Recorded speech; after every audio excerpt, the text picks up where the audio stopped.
Welcome to the Friday Reload number 15.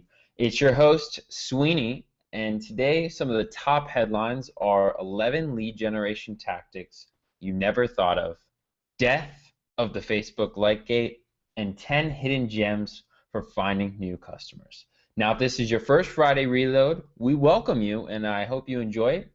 If you've been here before, you kind of already know the deal, but let me introduce it for those of you who are new. What we aim to do is get you caught up on what you might have missed in the week with the Friday Reload.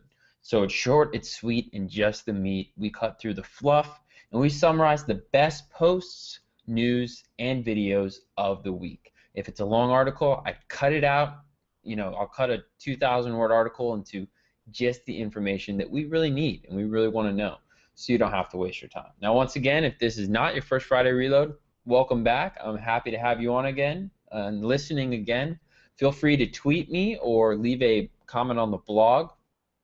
Tweet at DigTrig. Let me know what you like, what you don't like, if there's a certain subject or area you don't think I'm covering enough, or maybe there's a certain blog that you really love the content of and you think I should check out.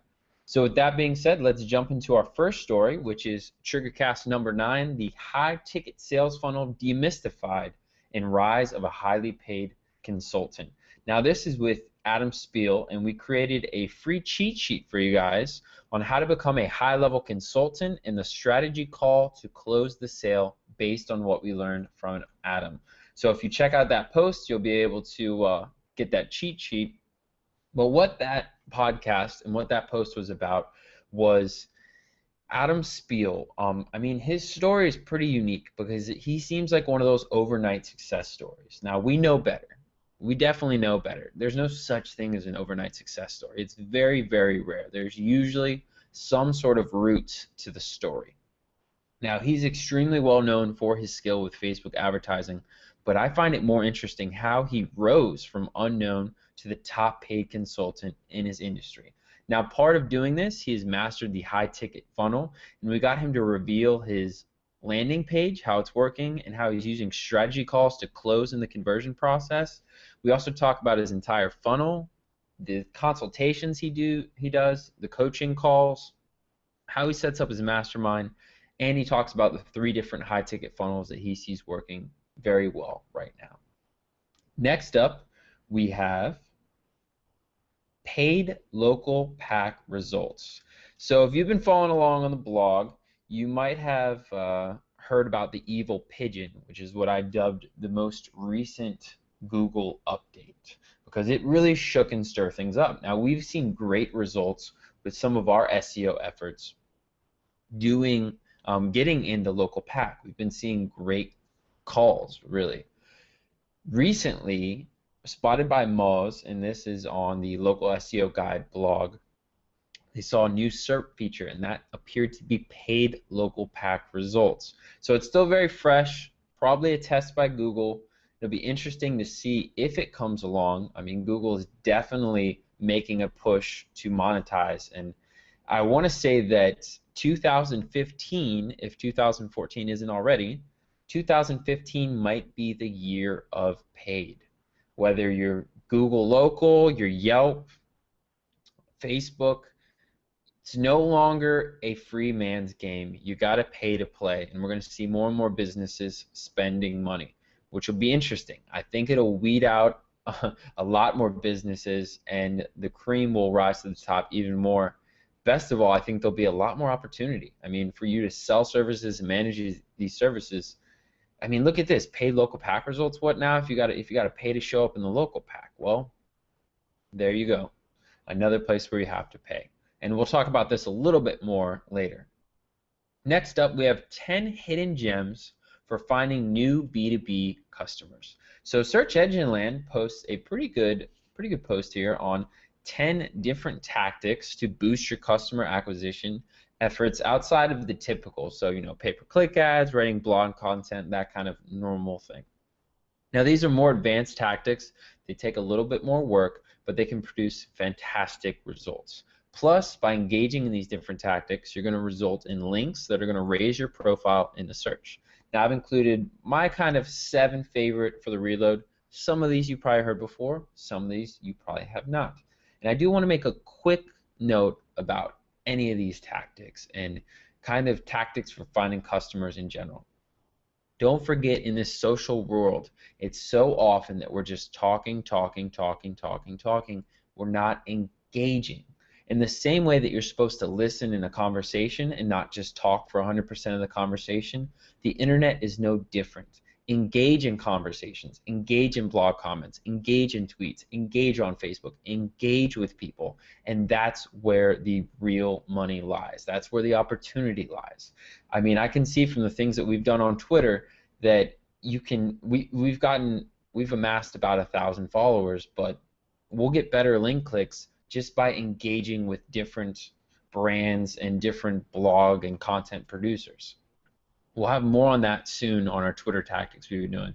But the point is, in this social world, it's so easy to just write a post and always be putting out these posts and shouting out to the world compared to kind of listening to what's already there and engaging with people. So that being said, let's get into them. First one is Quora. So more than 9 million people a month use Quora to ask and answer questions in their areas of expertise. So simply search for questions in an industry that you know well and then answer any that you feel qualified to talk about. This can work especially well as a lead generator if you work in a field with few online experts. So there's not a lot of other people talking about this kind of stuff and you know it well. Hey, less competition, you're going to stand on a higher pedestal. Number 2 is Haro, and this is help a reporter out. Let me take it back to the blog real quick. So this is help a reporter out, and that connects journalists with experts like yourself, because remember, you are an expert after all. So you subscribe to a category and you receive their emails 3 times a day. You can browse through to find stories that you can add your expertise on and jump on any that you feel like you can speak on. Now make sure you're quick because journalists live on a tight deadline. Note, and this is something I actually might try, you can also use this to beef up your own blog articles with expert quotes. Number 3, Meetup. This is a great one. We've become so focused with online that we forget about going offline to drive new leads. Now, Meetup is likely to have a group in your industry or, hey, maybe even better, of your customer demographic. If you don't know your customer demographic, well, we have some work to do. Reach out and I'll help you with that. For free, obviously. That's not a pitch. I'll just point you in the way of some things. You should know your customer demographic. Now find a few different groups to join, be social, present, sponsor them, and get out there. A quick note to prepare your elevator speech ahead of time. So when people ask you what you do, you can deliver this poetic answer that's short and sweet compared to kind of stumbling over yourself. Now, on that customer demographic note, what might be better, sure, you can get around your peers, but if your peers aren't your buyers, might not help. Whereas if you find your customer demographic, and I can't think of a great example, but maybe you know that your demographic loves fishing, and I'm not sure what exactly it is that you sell, but say you know that they like fishing. They're men of a certain age and they like fishing, and there's a local fishing meetup group. Go interact with them, and now you've just met a bunch of customers. Or maybe you can sponsor whatever it is that they're doing. Next up, number 4, teach a class. So they recommend teaching skills in your field at the local community college or small business development center. This one also kind of connects with number 7, which is conferences. So conferences, trade shows, workshops are fantastic opportunities to connect with potential customers. Meet people and build relationships, though don't just try to make instant sales. Now on that same conference and kind of event and teaching note, if anytime you can speak, you can present at events, anytime you can do these are great, these are huge. Start small if you've never done it before, work your way up. You don't want to go on stage in front of a bunch of people and make a buffoon of yourself, and it is a skill you need to build up. But once you do, and once you've been featured in a few things, you can work your way up the line. Now, winding back, number 5, LinkedIn groups. They say dive in and connect with other people, provide value, and participate in conversations. And then number 6, social bookmarking sites. So share and vote for great content, like on sites such as Reddit and BizSugar. As you've established yourself as a part of the community, don't be afraid to submit your own content when it's relevant. Another site like that is Growth Hackers. I think there's a content marketing site. There's a lot of these different little upvoting Reddit-style niche sites coming along. Now, the next article we have, Twitter launches promoted video in beta and expands testing of native video tools. So video ads will be sold on a cost per view basis. More Twitter partners and verified users will be given the ability to post in-stream video. So this is pretty huge. I think paid videos are really expanding everywhere. We're seeing Facebook do more of it now. Obviously YouTube, the paid side of paid advertising is blown up. And Twitter is starting to do this as well. Now, back in March, Twitter launched a test using Twitter cards to display the video and give a one-tap viewing experience. Results were very good with solid engagement and views. I know they did this with NBA and and basically they were happy with the results, naturally. Now, the overall goal they mentioned is to bring more video into users' timelines to create a richer and more engaging Twitter. Video is an incredible storytelling medium, and we're thrilled to be giving brands, publishers, and a subset of verified users the ability to share organic and promoted video on Twitter. So, we like to speak about opportunities. Paid is a pretty big opportunity. Video is a pretty big opportunity as well. So, look at this. I mean, they're starting to already come along more on Facebook. They're starting to come along on Twitter. Videos, I mean, YouTube is still pretty untapped right now, it seems. So if you're in the market, whether it's selling video ad services or also making the videos, there's definitely some legs there. Next up, Pinterest. So I'm going to take a guess that most of the demographic of this podcast is probably male. I'm not going to throw around age numbers or anything like that, but I'm going to take a pretty solid guess that most of you guys are male. So Pinterest, being pretty predominantly, if not completely female, might not be as relevant to you. But if your customer demographic is at all female, it's highly relevant to you. Now, every day more than 2 million pins are sent, and now when someone sends you a pin, you can reply with a message or you can send a pin back. So you'll be able to send these to multiple people as well. I think it'll be interesting to see how this develops and if Pinterest kind of turns into more of a social network rather than kind of just this blogging network, maybe we would consider it, and the marketing possibilities that can emerge from this. Are people going to abuse this? Are people going to use this to spam things? Are people going to use this to sell products? How's that going to work? What's that going to look like? Next up, we have Facebook. The like gate has fallen. So we've mentioned it before, but the time's finally come. Facebook has officially demolished the process of using a like gate, ending the process where users have to like a page to enter a contest or receive more points in a game. So the official statement on it: you must not incentivize people to use social plugins or to like a page.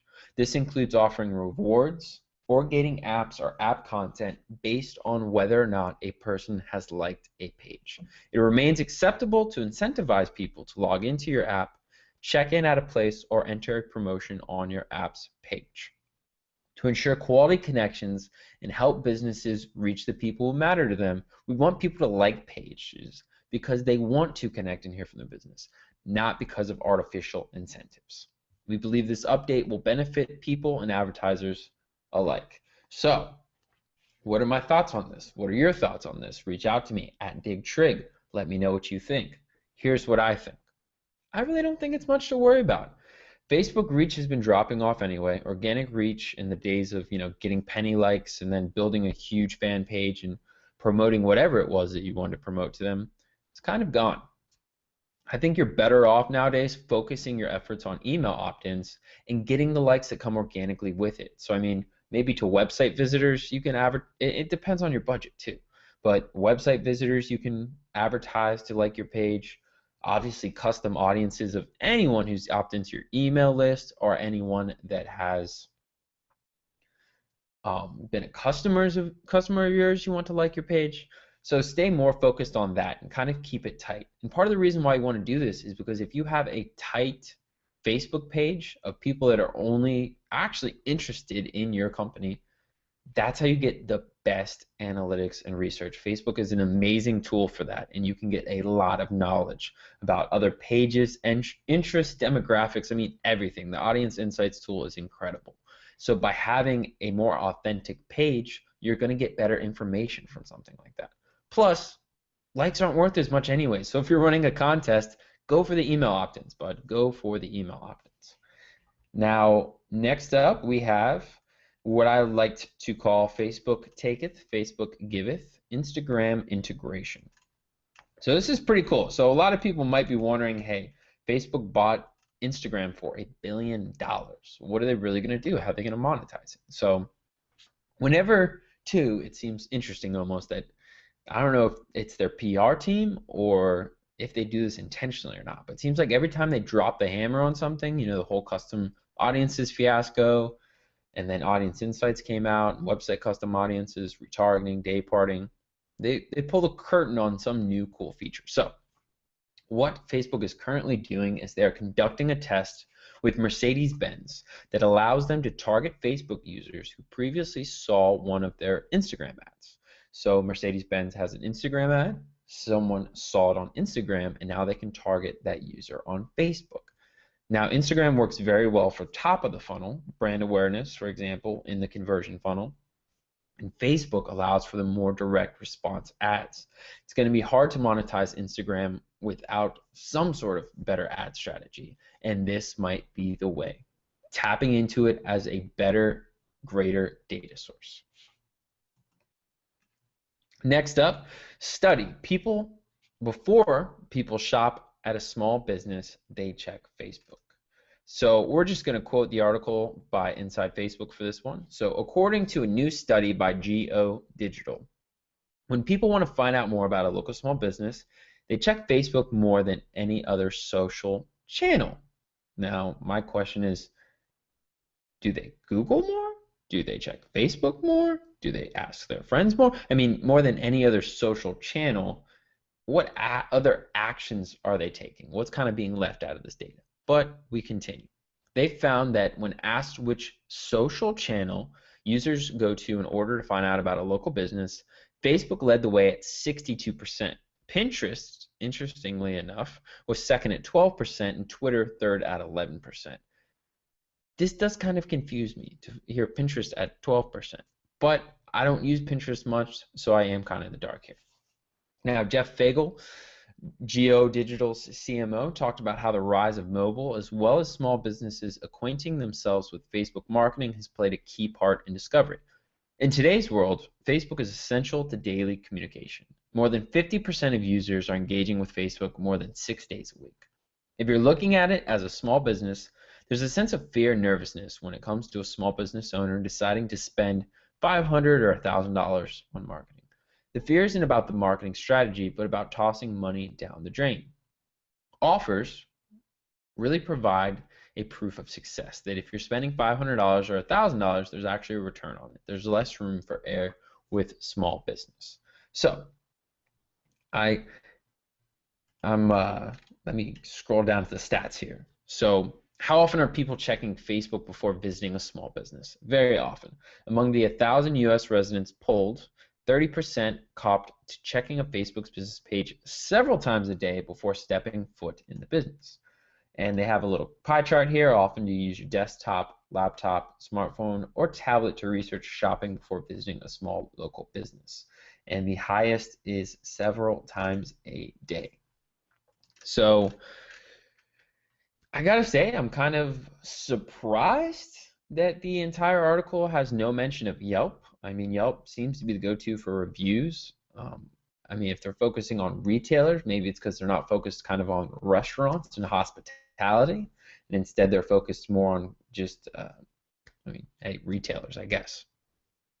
But local reviews definitely get a bit more interesting. I mean, where do you want your reviews nowadays? If you only have 10 reviews, do you place them all in Yelp?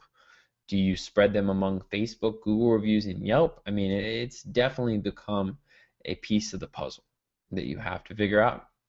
I think at the very least it shows how important it is to have a presence on Facebook and have some sort of likes and reviews and ratings. Next up, we have 11 lead generation tactics that you're likely neglecting. Now, I originally saw this on Growth Hackers, so credit where credit is due. And Proof HQ delivers a post focusing on different lead generation techniques that have worked well for them. I'm going to give you the full list at the top, and then I'm going to highlight a few of my favorites. So exit intent pop-ups is number 1. Number 2, Slideshare. Number 3, Udemy. Number 4, email signatures. Number 5, gated video content. Number 6, membership perks and bundles. Number 7, don't forget about old content. Number 8, guest webinars. Number 9, pay to promote media mentions. Number 10, buy AdWords around upcoming marketing events. And number 11, niche sponsorships. So the first one is one of my favorites, exit intent pop. So we know pretty darn well by now from our own testing that pop-ups work, and they work very well. Everyone's using pop-ups, but pop-ups are a bit obtrusive and you might not be fully with it. So the lesser evil is an exit intent pop-up. That way they're only seeing it when they're ready to leave, and ideally you're offering them something of value. Now, a good example, WordPress Beginner wrote a study on how they boosted email subscriber opt-ins by 600% using Opt-in Monster. Now, 600% sounds like a lot. I'd be interested in seeing the stats, and I really wouldn't be surprised. I mean, our sidebar opt-in at most was doing around 1%, and when we first installed our pop-up, we were getting around 10% opt-ins. We've gotten as high as 20% opt-ins. So I can definitely see where that would probably make sense. I mean, our opt-in rate may be increased 1,000%. I don't even know exactly. Now, if you can't afford it, we maybe just happen to find a free solution that we will mention in just a little bit. Number 2, Slideshare. So we've mentioned Slideshare before, and we've used it before. This time, we're going to point to an example by Matan Griffel. Cool guy. I interviewed him originally for Startup Jungle podcast a while ago. If you somehow listen to that and you're listening to this, thank you for being such a great fan. Now, anyways, he leveraged Slideshare to promote his Skillshare course on learning how to code, and followed that up with a case study on the amazing results he received in under 60 hours. So we've also done pretty well with Slideshare. Right now, there is no pro option, sadly, because they are retooling it. But it's another interesting area to look at. Number 3, and to repurpose content. Number 3, Udemy. So Bronson Taylor over at Growth Hacker TV executed this strategy flawlessly, and maybe the best. He posted several Growth Hacker TV episodes for free, which acted both as a free trial and a communication stream between him and over 5,000 interested individuals. Now, reading the comments about Udemy, it can be hard to get people from Udemy to whatever it is that you're trying to sell. So keep that in mind in your strategy. Number 7, don't forget about old content. So this is a huge one and often gets very overlooked. You want to identify your top performing pieces of content and add a highly relevant call to action. They say to add one at the bottom. We recommend content upgrades. Add that to your old content that's already doing well. Now, you can also use these posts. There's a reason why they're still getting traffic and why they're so popular. Use these posts for lead magnets. Use them on the rest of your site for lead magnets. There's actually a pretty simple way where you can use a pop-up and just go straight to the post. You don't have to worry about delivering anything. Now, number 9, this one I like because it's not being afraid to pay to play. So pay to promote media mentions.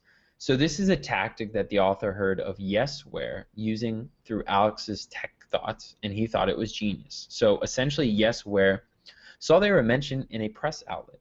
In this case, it was Forbes, and it was converting really well. So what they decided to do, they bought targeted traffic through Outbrain and Taboola to that post, treating it as an ad, which not only helps them attract more qualified leads, but it also helped out the article immensely, which is likely to lead to coverage later down the road. That's actually a bit of a press hack, a PR hack. If you drive some traffic to your own article and your article does well and gets a bunch of views and comments, even if you sent them, guess what? You're going to get back on. And who doesn't like free press? And number 10, buy AdWords around upcoming marketing events. I've seen guys do this with Facebook, you can do it with AdWord as well. There's surely to be plenty of events and conferences that cater to your niche or audience. There's plenty of different ways you can take advantage, whether you're attending the event or not. Now, one way is to buy AdWords using the conference title as your keywords. More often than not, there'll be very few companies, if any, doing this, and since keywords are not highly trafficked, you could find yourself with a rare AdWords bargain. Take this a bit further and say Twitter ads. Twitter ads are great for this. If people are already using the hashtag of the event, especially some of these social marketing events, it's a great way to hit it with the ads. Now, the exit pop-up that we mentioned. So look at that, how nice, it just popped up. So a free exit intent pop-up. This is Oi Bounce. And what Oi Bounce does is it enables you to display a module, before a user leaves your website, helping you increase your landing page conversion rates. Now, from experience, they say you can expect a 7 to 15% conversion rate increase depending on your audience, traffic quality, and offer. They say it's incredibly easy to install and comes with powerful features, helping you control every aspect of the user experience. Pretty awesome because it's free. I mean, you really can't complain. Now, I will say that you probably need a little bit of either coding knowledge or coding work to get it installed and working the way you want. But when you consider how much you're saving on it, it's probably worth it. I mean, if you can't afford the more expensive solutions, you can probably afford to pay someone who's already doing design or coding work for you around $25 and get this up and running. If I was him, I would offer some sort of install done for you service, and that's where you can monetize it. Hey, we'll install it for you for $50. Not bad, not bad. Next up, why you can't hide from mobile PPC.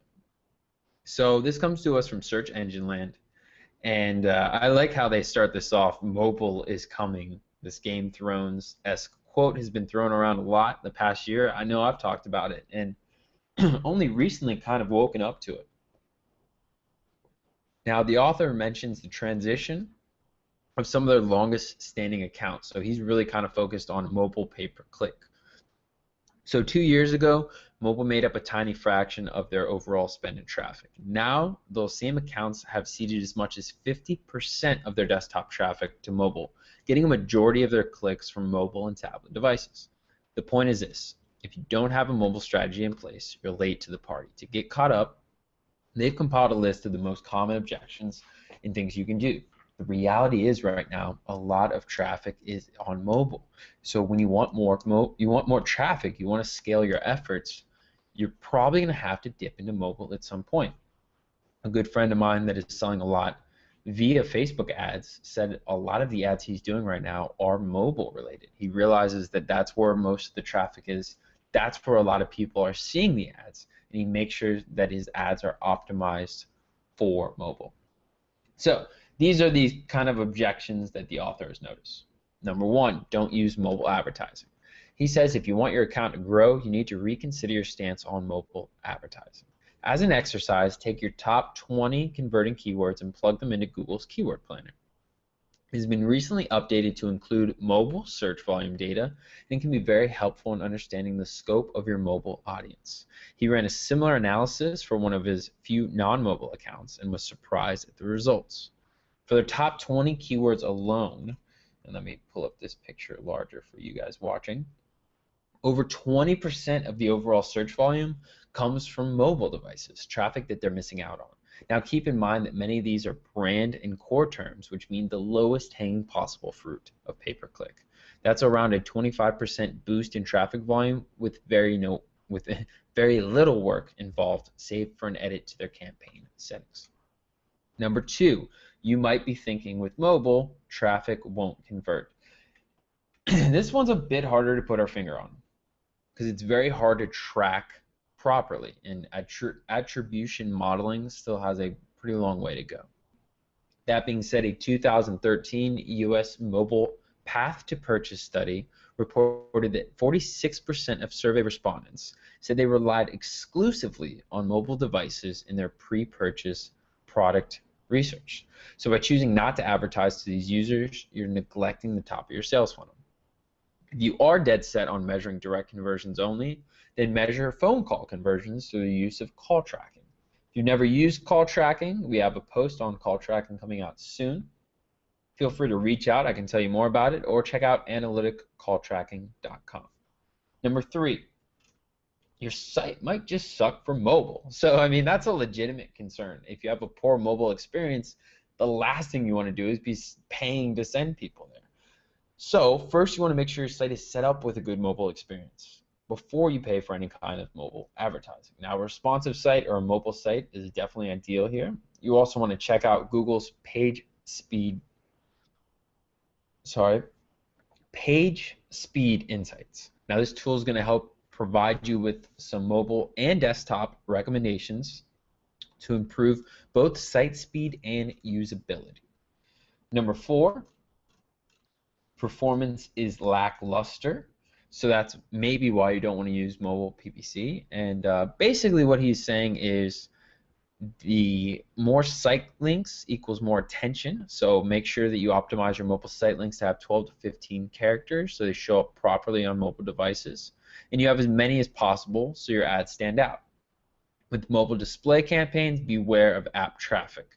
Strongly consider excluding AdSense from mobile apps from any and all display campaigns, unless you want to risk Flappy Bird tanking your campaigns. So unless you know what you're doing with the apps, probably stay away from them. And lastly, mobile preferred ads. So the main part here is that you should use them. They allow you to funnel users to mobile optimized landing pages, as well as employ mobile specific calls to action. Mobile specific calls to action are a huge win, really a huge win for everyone involved. He goes on to mention some stats. So the mobile preferred ads with some of his colleagues, Sam Owen and Carrie Albright, when they use call to actions like call now, as well as pointing out that the site itself was mobile friendly with from your phone in the copy, as well as /mobile in the display URL. These small changes led to a 10% increase in mobile click-through rate in account 1 and a whopping 39% increase in mobile click-through rate in account number 2. Next up, we have how traditional marketers should think about growth hacking. So this was actually on the Adobe blog, and while it does feel like a blatant pitch for Adobe products, it also summarizes nicely. So this is a good way if you're a traditional marketer, maybe you're an older marketer or you aren't quite into this whole growth hacking thing, you don't get it. There's 5 lessons that she recommends, and we boil it down. And I think this is really like probably the shortest, tightest way you can explain growth hacking and really get a good grasp of it. Number 1, start with the perfect fit. Product market fit is the single most powerful factor for driving growth. Number 2, act on data immediately. Data becomes outdated quickly, so it's important to act on the data in real time. Number 3, be flexible. It's important to adapt to consumers' fluctuating reactions. Number 4, master the art of engagement. Capitalize on user engagement to guide visitors to a conversion. And number 5, put your customers to work for you. Shareability turns your customers into your biggest advocates. Now, Sean Ellis, the granddaddy of growth hacking, commented and said this is probably the best set of recommendations that I've seen for traditional marketers and larger companies to take advantage of growth hacking. I really like how the author introduced the concept of growth hacking as enabling startups to make a big impact without a big budget. Now, for our last story, 5 email marketing mistakes that are killing your open rates. So email still holds the throne as king when it comes to really getting new leads and sales. Now, they quote an article here that says email is 40 times more effective at acquiring new customers than Facebook and Twitter, and it's still very much alive and kicking. That being said, you can't convert email readers if they don't open the email. I mean, that's pretty obvious, right? If you're getting bad open rates, you're not going to get click-throughs, you're not going to make sales. So Unbounce focuses on what is killing your open rates and getting to work at fixing them. So we're going to breeze through some of these and we're going to focus on some of these. Now, number 1, poor subject line copy. So it should come as no surprise that email subject lines impact open rate. In fact, 33% of email recipients open email based on subject line alone. Good email subject line copywriting habits: be concise. Everyone's competing for attention, so make sure it's tight. Number 2, avoid buzzwords. So they found that free doesn't work well, as well as percent off and reminder. Number 3, get personal. Adding their name does very well. Number 4, offer an incentive. So give them a reason to open up the email. Number 5, test, test, test. Make sure you start testing. Every audience is different. You never know what's going to work for your audience. And once again, communicate the benefit of opening the email. Don't just you remember that it's all benefit-based. What's in it for them? Now, number 2 is the lack of segmentation. So this is one of the 5 mistakes that you might be making. So if you're not, or if you can't segment your audience based on interests, location, or other factors, you're not going to be able to write highly relevant emails to them. Now, it doesn't come as a huge surprise that segmented campaigns had on average a 14.4% better open rate than non-segmented campaigns. Now, the aim that you want to have is to move away from mass email blasts, where everyone's receiving the exact same message, and how many marketers are guilty of this. Instead, going to a more segmented approach. Now, this helps marketers send more relevant messages. So your email list could be segmented by location, language, gender, past purchase behavior, or vertical type. Now, this is something we covered before. Next up, the lack of automation on triggered emails. Now, automated emails are emails that are triggered by events such as a purchase or a download. They can also be triggered by an abandoned cart, community joining, when someone becomes dormant, or after they purchase a product that needs replenishment, such as contact lenses. Now, these type of emails have been seen to yield 71% higher open rates and 102% higher click rates than non-triggered email messages. That's a pretty huge number. Triggered emails are not only segmented, but they are also sent in a timely manner. And that ensures that they're very relevant to the customer. We've spoke on welcome emails before and how important they are. So once again, kind of circling back and seeing that again.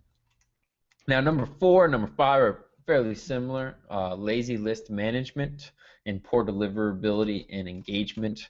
So basically, you need to be keeping your list clean. You want to be setting expectations, asking permission, and offering incentives to people that sign up on your list so they are opening your emails. And when they aren't, you got to be cleaning them out. If you're getting bad abuse complaints, though, you're getting bad opens or clicks, your reputation with your internet service provider is going to be affected.